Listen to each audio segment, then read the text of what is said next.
卧槽，新三国幕后选角真离谱，明给的不要，硬要抢。在拍摄新三国时，剧组遇到的最大问题，其实不是经费不足，也不是拍摄场地和场景，更不是后期特效，而是邀请来的演员，个个都不喜欢导演安排的角色，但他们对别的角色却垂涎三尺。首先就是倪大红，愣是想演个武将，特别是对赵子龙这个角色，那是相当的嘴馋，嘴里一直念叨我非演不可。后来导演实在听不下去，对着他就是一顿疯狂洗脑输出。倪大红啊，你演技这么厉害，去演武将是屈才了呀。再说了，武将都是打打杀杀的，完全体现不出您的水平。对于司马懿，只有你演才配得上。然而顶不住软磨硬泡的倪大红，最终接受了导演的建议，这才出演了司马懿一角。听令，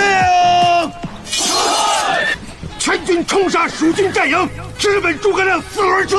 好在后来被导演说服了，要不然这部剧看着还真下饭呢。但话说回来，假如他真饰演常山赵子龙，会是什么样子呢？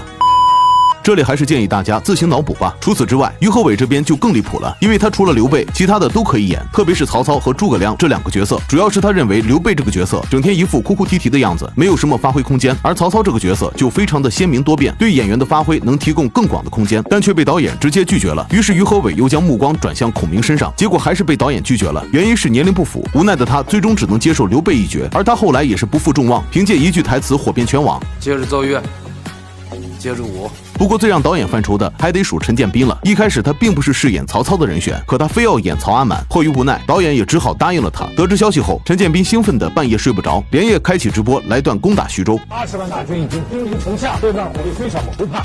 我们秦师生一个火箭一块石，由曹某人亲手用石头堆上好的，谢谢老铁们的礼物。荆州唾手可得，明天我们去找孙权小儿。不过有一说一，陈建斌饰演的曹操确实令人印象深刻，尤其是那段曹氏盖饭。